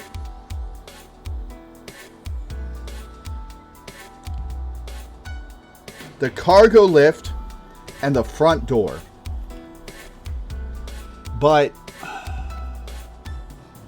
wait, no, there are 6 bulkheads to the surface, depending on what sector you're in. So there are those. Those are probably all going to be rushed at the same time. Okay, so you can't get out that way. The cargo lift is probably being watched as well, and it's going to be incredibly obvious when it comes up and is unloaded. So that's a no-go as well. So you can't get out through Watase's escape plan. You can't get out the front door. You can't get out the cargo lift. How are they not turbo fucked? Okay, how the hell are they going to get out of this one?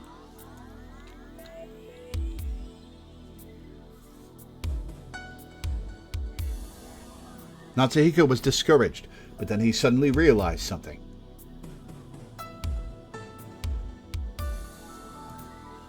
There was no point in delaying the opening of the bulkheads in the first place. The bomb Watase's group set up in Area 0 was set to go off 1 minute after the bulkheads opened. They were given the option of dying in the explosion if they stayed inside, or facing Security Sector 6 if they went outside. There's nowhere to escape. Then should we go down to Area 0 and disarm the bomb? But it was impossible to go down to Area 0 now. When Watase's group broke into there, they needed the retina authentication of 2 high-ranking researchers. Mom, is there any way to get down to Area 0 without retina authentication? There is one way, but it's a last resort. What? I've had something prepared for a long time now as a trump card for Yori and the others. Hacking software to steal root authority from Brain Cell. Hacking software? It's a program I put together. With it, you can operate Brain Cell and freely use any of the facility's functionalities. It grants you the highest level of authority, allowing you to negate the security on any area. Mom, why would you have such a thing?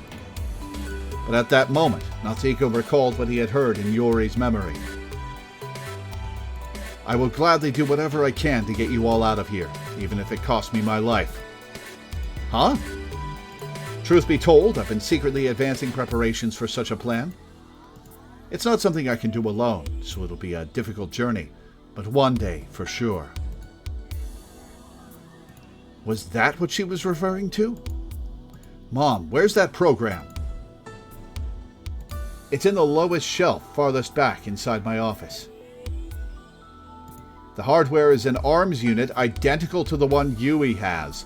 The shelf is locked, but you can just break it open. It would be really funny if she accidentally gave Salu the hacking arms unit, and the one in her office is just the one she was supposed to give Salu.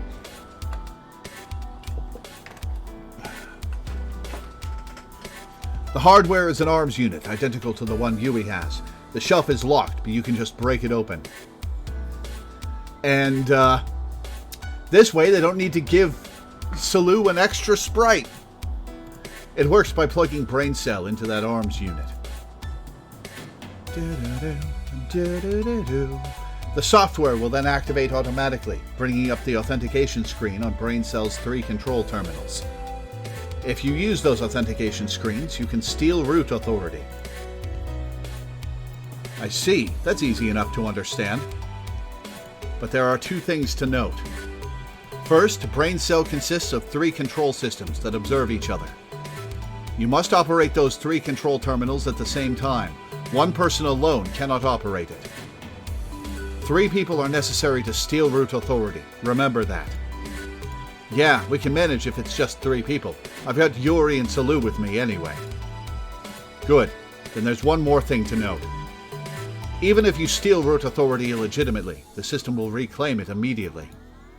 Ukita has said something to that effect once before. The use of hacking software would apparently not make a difference in hacking attempts. The software can only steal root authority for about 30 seconds. Try to use that time to negate Area Zero's security. Okay, got it. So in other words, to get down to Area Zero... Okay, so they've got to have 3 people in the security room operating Brain Cell and somebody in Area N waiting to go down through the soon opened door, and it'll last for 30 seconds. Okay. So, are we sending Watase or Ukita? Is the question. So in other words, to get down to Area Zero, 3 of them had to steal root authority from Brain Cell in the control room and negate Area Zero's security. And then they had to send Watase or someone else to go down and disarm the bomb. It's a do-or-die plan, but we've got no other choice. Thanks, Mom. We'll try. Do your best, Natsuhiko. I'll do as much as I can in the meantime. What are you going to do? I'll try to find a way to clear through Security Sector 6's siege before the bulkheads open. Can you? Neither Labo nor Security Sector 6 would side with you, would they? But the rescue squad people, at least, aren't in the pockets of the Rokame city government. The fire department's an independent organization. So I might be able to persuade the rescue squad. Wait, are you sure you'll be fine? Wouldn't that put you under the eye of the city government too? It's okay. It's only fitting punishment for my crimes. Yep. This is your redemption. Huh? Natsuhiko, you see, somewhere in the back of my mind, I was waiting for this day to come. I've been passively watching Labo's decay for all this time. So this might also be a good opportunity for me to... The professor's voice cut off there. Mom, I can't hear you. Oh no, looks like the energy level's finally reached its... Well, I still have the chance. In an instant, the professor's thoughts cranked out at high speed to send a message. I don't know if I can succeed, but I know I can try, and I will try as hard as I can for you all. You and all the children confined in Labo are precious to me. Even Salu, you're more important to me than anyone. You're my children. I love you, Natsuhiko. I swear, outside. Mom? Mom! Natsuhiko called out to the professor. But that was the definite end to their connection. Mom. No, that's crazy. Yuri and Salu gasped at that utterance. What happened with the professor? crazy. What's happening outside? Security Sector 6 has the place surrounded, and Mom's opposing them to try and clear a path for us. Even though she might be killed for that. It was a very real possibility, and not just paranoia. His mother probably thought the same thing, which was why she hadn't taken any action before today. But Yuri... I'm sure the professor will do it. Huh? Let me ask you something, Hikari. Why do you think the professor worked so hard at her research to necessitate staying overnight at Labo almost every day? One subject of her research was to increase the lifespan of communicators. What? The reason for the shortness of communicator lifespans is their high susceptibility to cancer and brain disease. But the professor spent all her days trying to find a way to inhibit those two causes of death. She called in gene therapy experts as external guests for joint research. She worked herself to the bone to extend our lives. For nearly 10 whole years. Natsuhiko's heart throbbed in pain. He recalled the words the professor had said when they met just yesterday. It was all for you. I'm trying my hardest just for you. What do you mean, Mom? Does it have anything to do with what's going on now? Not at all. Though I do think one day the time will come when we can talk about it. I'm such an asshole. I knew nothing, and yet I went off on a tirade and hurt my own mother. She's pretty culpable, Natsuhiko. Natsuhiko finally understood the meaning of his mother's tears. The professor could not reveal her true intentions to even her own son. For doing so would be the same as condemning him to a deadly fate.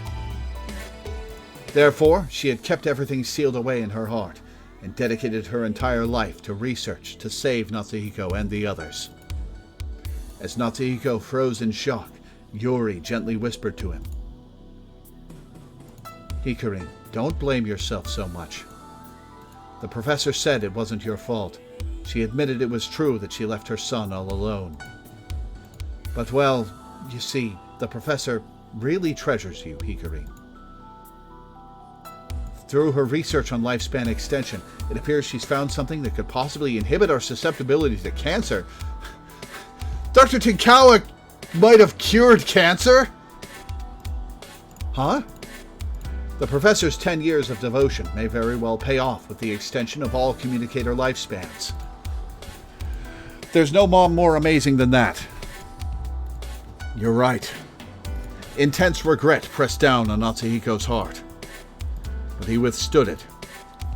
Now's not the time to wallow in regret. Now was the time to protect the lives his mother risked to connect, their own lives. To escape alive and apologize to her. Hikari, let's go see the professor, our mom. Natsuhiko strongly nodded at those words. Then first, we need to regroup with Watase and the others. Yes, it's about time we return to the shelter. Yeah, I'll go check his current location. Gotta save him, and with that, Natsuhiko tried using sense of sympathy on Watase. But connecting with Watase had become difficult as well. Natsuhiko intensified his concentration and used his ability. Watase, where are you right now? Eventually, he seemed to just narrowly establish a connection, but...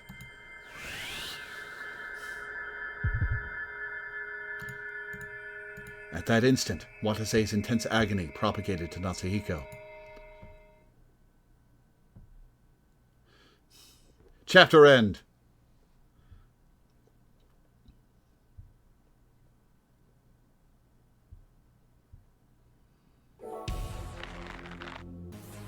Oh, shit. Okay. Do I want to continue right now? Or is the chapter break a good stopping point for the day, and we'll do Paranorma Site at the next stream?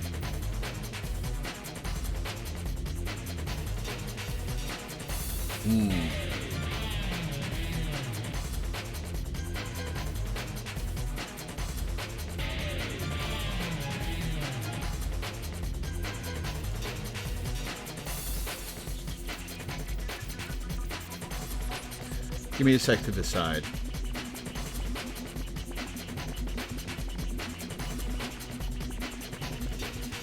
Cosme's really fucking him up.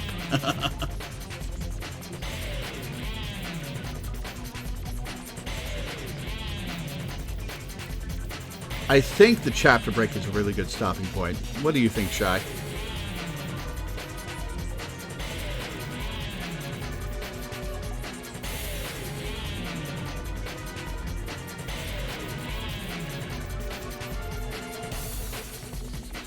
And we'll pick up next Root Double stream with this chapter. This would be a good endpoint if that's what you'd like to do. Yeah, I think we're going to stop here. Yeah, I think we're going to stop here for the day on this cliffhanger.